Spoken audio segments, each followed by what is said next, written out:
नमस्कार, मैं हुसैन रिजवी। नमस्कार, आपके साथ मैं हूं मीनाक्षी जोशी। सुबह के 9 बजे हैं और हम आपके लिए लेकर आए हैं आज सुबह 9 बजे की 9 बड़ी खबर। आज आपको दिखाएंगे बिहार में बीजेपी नेता क्यों नहीं ले रहे हैं नीतीश का नाम। नीतीश कुमार ने कहा खेला यादव काज और योगी ने लिया पाकिस्तान का नाम, तो क्यों भड़के ओवैसी भाईजान।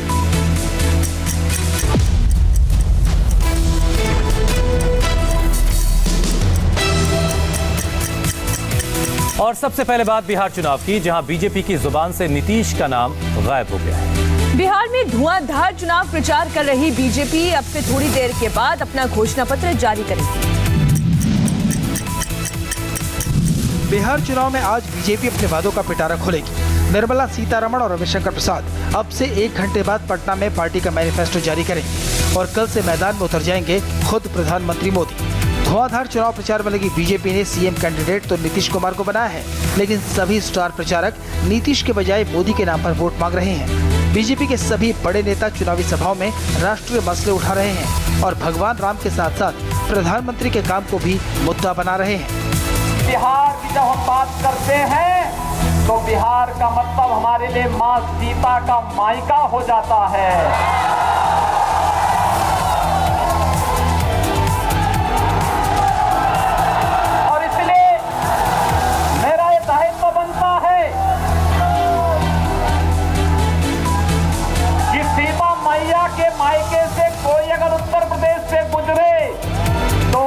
सम्मान के साथ किसी भी प्रकार का खिलवाड़ नहीं होना चाहिए। बहनों भाइयों, लालटेन युग समाप्त हो चुका है।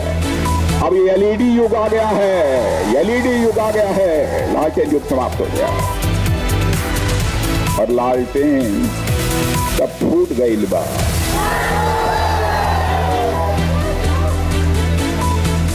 और ओकर तेल अब बह गई बा। अब न पंजा चली और न कोई का कोई खेल चली। बिहार में आज भी बीजेपी का तूफानी चुनाव प्रचार है। राजनाथ सिंह बाढ़, नोखा और औरंगाबाद में रैली करेंगे, तो छपरा, मोतिहारी और समस्तीपुर में देवेंद्र फडणवीस की जनसभाएं हैं। उधर रामविलास पासवान के निधन के बाद चिराग पासवान ने अपना चुनावी अभियान कल से शुरू कर दिया है। चिराग ने पालीगंज में रोड शो किया, जिसमें जन सैलाब उमड़ पड़ा। बीजेपी नेताओं की जुबान पर भले ही नीतीश का नाम नहीं आ रहा हो, नीतीश का नाम तेजस्वी यादव खूब ले रहे हैं। चिराग पासवान तो नीतीश को निशाना बना ही रहे हैं। तेजस्वी भी अपनी रैलियों में देसी अंदाज से प्रहार कर रहे हैं। लालू यादव की गैर मौजूदगी में तेजस्वी आरजेडी के सबसे बड़े स्टार प्रचारक हैं। एक दिन में 12 रैलियां कर रहे हैं। अपने भाषणों में वो न प्रधानमंत्री मोदी पर हमला करते हैं, न ही बीजेपी के दूसरे नेताओं की बात करते हैं। टारगेट सिर्फ नीतीश कुमार पर रहता है। लालू यादव की तरह तेजस्वी देसी अंदाज में भाषण देते हैं, बिहार की बात करते हैं, बिहारी की बात करते हैं और गरीबी बेरोजगारी के साथ साथ लोकल मुद्दे उठाते हैं। गरीबी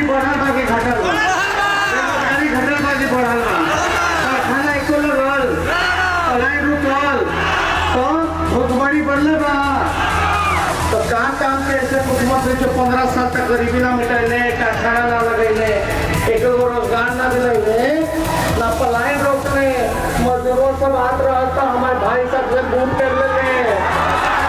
ऐसा सरकार के कोई फायदा बा।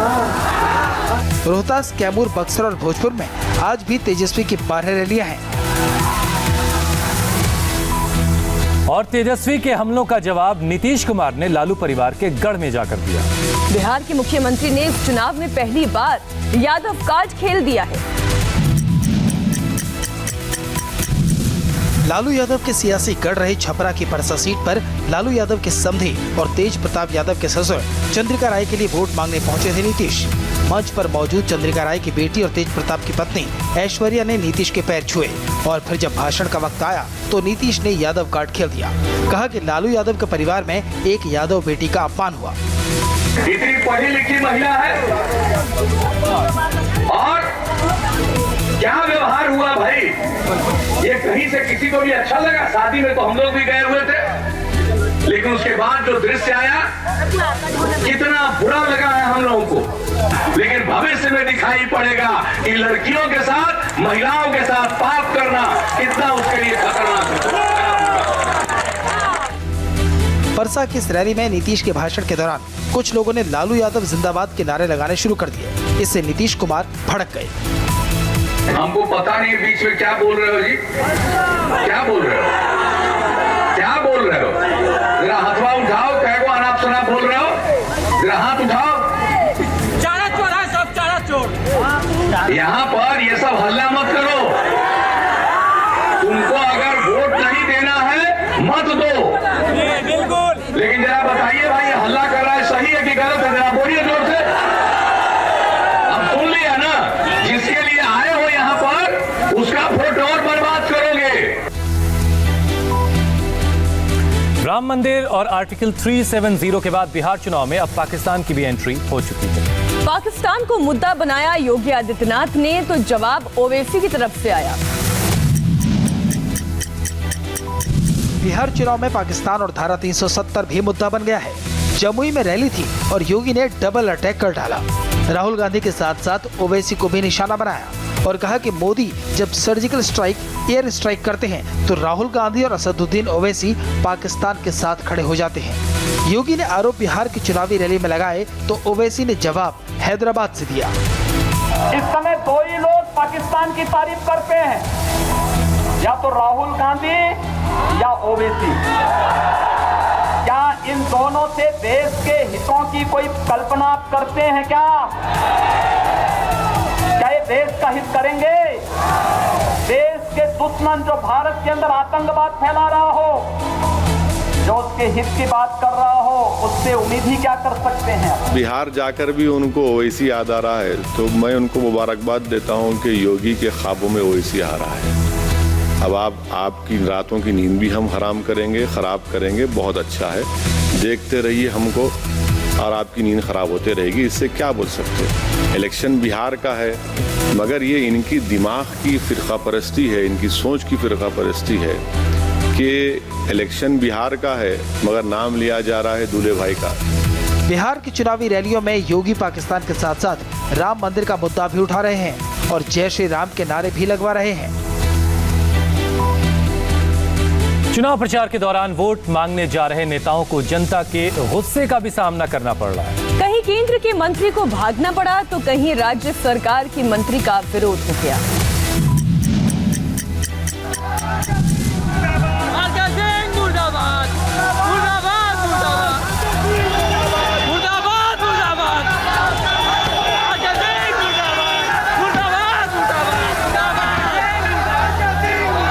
केंद्रीय मंत्री आर.के. सिंह के खिलाफ ये विरोध प्रदर्शन उस वक्त हुआ जब वो चुनाव प्रचार के मिशन में जुटे थे। बिहार के भोजपुर में उनके काफिले के सामने आकर लोगों ने काले झंडे दिखाए और मुर्दाबाद के नारे लगाए।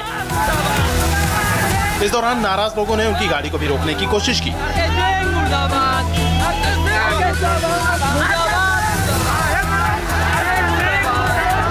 आर.के. सिंह की तरह विरोध जेडीयू की उम्मीदवार पूनम देवी का भी हुआ। पूनम देवी खगड़िया के राजकोटिया गांव में चुनाव प्रचार के लिए पहुंची थी तो लोगों ने उन्हें घेर कर शिकायतों का पिटारा खोल दिया। जो काम नहीं हुआ, आप हमारे पास आए बोलने के लिए? नहीं आए। अभी तो बोलिए अभी बोले हैं। जब फिर आपका आशीर्वाद जैसे देते आए हैं, जीतेंगे। जो कमी है उस कमी को हम पूरा करेंगे आपके पापा। चुनाव प्रचार के दौरान जनता के विरोध का सामना हर दल के उम्मीदवारों को करना पड़ रहा है। तेजस्वी यादव अपने उम्मीदवारों के लिए दिन रात चुनाव प्रचार में जुटे हुए हैं, लेकिन अपने क्षेत्र के लिए वो ज्यादा वक्त नहीं निकाल पा रहे हैं। तेजस्वी के चुनाव क्षेत्र में क्या है वोटर का मूड, ये आप इस रिपोर्ट में देखिए। तेजस्वी यादव राघोपुर से चुनाव मैदान में है। ये सीट लालू यादव के परिवार की परंपरागत सीट रही है। 2015 में तेजस्वी यहाँ से जीते थे, लेकिन एक बार राबड़ी देवी को हार का भी सामना करना पड़ा। राघोपुर में हार जीत का फैसला यादव करते हैं। तेजस्वी इस बार मुख्यमंत्री पद के दावेदार हैं और राघोपुर के वोटर कह रहे हैं कि वो विधायक के लिए नहीं बल्कि सीएम चुनने के लिए वोट डालेंगे। आपको क्या लग रहा है कि यहाँ इस बार तेजस्वी आराम से जीत जाएंगे? आराम से तेजस्वी जीतेंगे। विपक्ष तो बहुत हमले करता है, उन पर कहता है ये तो 9वीं पास हैं, ये कैसे चलाएंगे? तो 9वीं पास है तो वो अगला बार में कैसे जीतेगा? तेजस्वी हमारे राघोपुर में कोई विधायक के लिए नहीं, मुख्यमंत्री के तौर पर तेजस्वी यादव इस बार लड़ाई ले रहे हैं। इसलिए हमारी हर एक जनता मन बना चुकी है कि मुख्यमंत्री एक बार उनको बनाने का काम करेंगे हमको इस बार बदलाव चाहिए। नीतीश कुमार की सरकार हमको नहीं चाहिए। इस बार क्या होगा आपको लग रहा है? इस बार तो सब आदमी निशाना साधे हुए है कि तेजस्वी सरकार के, यादव के सरकार मुख्यमंत्री बनाया जाए। इस बार क्या मूड बन गया इस बार? हाँ, लालू जी के। राघोपुर विधानसभा सीट से तेजस्वी यादव की मां राबड़ी देवी 2 बार विधायक रह चुकी हैं। बिहार के बाद बीजेपी का फोकस बंगाल चुनाव पर है। ममता के गढ़ में बीजेपी हुंकार भरने वाली है। आज प्रधानमंत्री मोदी बंगाल के नाम पर संदेश कल्चरल सेंटर की दुर्गा पूजा का उद्घाटन करेंगे और शुभकामना संदेश देंगे। मोदी का ये कार्यक्रम सभी 294 विधानसभा क्षेत्रों तक पहुंचाने का इंतजाम किया गया है। मोदी के इस भाषण को जन जन तक पहुंचाने के लिए बड़े बड़े स्क्रीन लगाए गए हैं। अपने कार्यक्रम की जानकारी खुद प्रधानमंत्री ने ट्वीट कर दी। पश्चिम बंगाल के भाइयों और बहनों, कल मां दुर्गा पूजा का महाषष्ठी का शुभ दिन है। मैं वीडियो कॉन्फ्रेंसिंग के जरिए पूजा समारोह में शामिल होऊंगा। प्रोग्राम में आप भी लाइव जुड़े। दुर्गा पूजा वह शुभ अवसर है जब बुराई पर अच्छाई की जीत का जश्न मनाया जाता है। हम मां दुर्गा से प्रार्थना करते हैं कि वे हमें शक्ति, खुशी और अच्छे स्वास्थ्य के लिए आशीर्वाद दें। मोदी का संदेश सुनने के दौरान सोशल डिस्टेंसिंग का पालन हो, इसका भी बीजेपी खास ख्याल रखेगी। प्रधानमंत्री ने 2 दिन पहले कोरोना से लड़ाई में ढिलाई ना करने का मैसेज दिया था। कोलकाता में पूजा पंडालों में प्रधानमंत्री की अपील का असर दिख रहा है और श्रद्धालु पूजा पंडालों में सोशल डिस्टेंसिंग का पालन करते दिख रहे हैं। इस बीच कलकत्ता हाई कोर्ट ने दुर्गा पंडालों को नो एंट्री जोन घोषित करने वाले आदेश में कुछ ढील दी है। अब छोटे पंडाल में 15 लोग और बड़े पंडालों में अधिकतम 60 लोग प्रवेश कर सकते हैं, लेकिन ये आम लोग नहीं होंगे बल्कि पंडाल कमेटी से जुड़े लोग ही होंगे। पश्चिम बंगाल में चुनाव अगले साल होने हैं, लेकिन बीजेपी टीएमसी की जंग अभी से तेज हो चुकी है। वर्तमान में बीजेपी की रैली के बाद दोनों पार्टियों के कार्यकर्ता भिड़ गए। कोई लाठी से मार रहा है, कोई डंडे बरसा रहा है। यहाँ नॉन स्टॉप पिटाई जारी है, चीख चिल्लाहट मची है।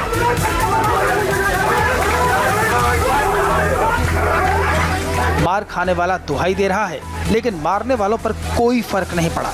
वो तब तक मारते रहे जब तक मार खाने वाला निढाल होकर जमीन पर नहीं गिर पड़ा। डराने वाली ये तस्वीर पश्चिम बंगाल के वर्धमान से आई है। आरोप है कि हमलावर सत्ताधारी टीएमसी के कार्यकर्ता हैं। दरअसल वर्धमान में बीजेपी की रैली थी। बीजेपी का आरोप है कि रैली से लौट रहे उनके कार्यकर्ताओं पर टीएमसी के लोगों ने हमला किया। लाठी डंडों से पीटा गया, दौड़ा कर मारा गया। हालांकि बहुत बाद में पुलिस भी मौके पर पहुंची, तब कहीं जाकर टीएमसी के कार्यकर्ताओं को वहां से भगाया जा सका। हरियाणा में एक हैरान करने वाली वारदात हुई है। बाइक पर आए नकाबपोश लुटेरे बैंक को लूटकर फरार हो गए।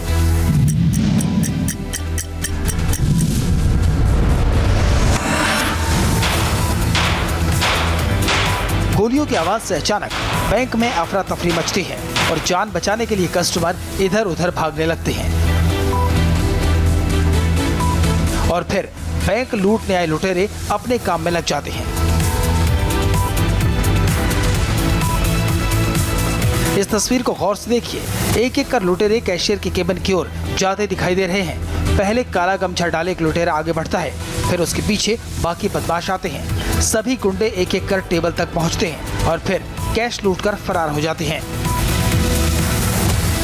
कैश लूटा गया है बैंक से, करीब 7 लाख के आसपास कैश गया है। काफ़ी बड़ी वारदात है, काफ़ी सीरियस वारदात है और पुलिस की मल्टीपल टीम्स हमने लगा रखी हैं। 2 डीएसपी स्तर के अधिकारी यहाँ पर लगे हुए हैं। मैं खुद भी इसको पर्सनली मॉनिटर कर रहा हूँ। दिनदहाड़े लूट की यह वारदात हरियाणा के झज्जर में पीएनबी की एक शाखा में हुई। 5 लुटेरों ने इस वारदात को अंजाम दिया। सभी बदमाश 2 बाइकों पर सवार होकर आए थे। लूट के दौरान गोलीबारी भी की गई और बैंक के सुरक्षा गार्ड के साथ मारपीट के बाद उसकी गन लूट ली गई। बैंक से 7 लाख रुपए लूटने वाले इन गुंडों की तलाश में पुलिस की 2 टीमें लगाई गई हैं। 9 बजे की 9 बड़ी खबरों के बाद अब वक्त एक ब्रेक का है और ब्रेक के बाद आपको बताएंगे फिर क्यों शुरू हो गई कंगना वर्सेस उद्धव ठाकरे की लड़ाई।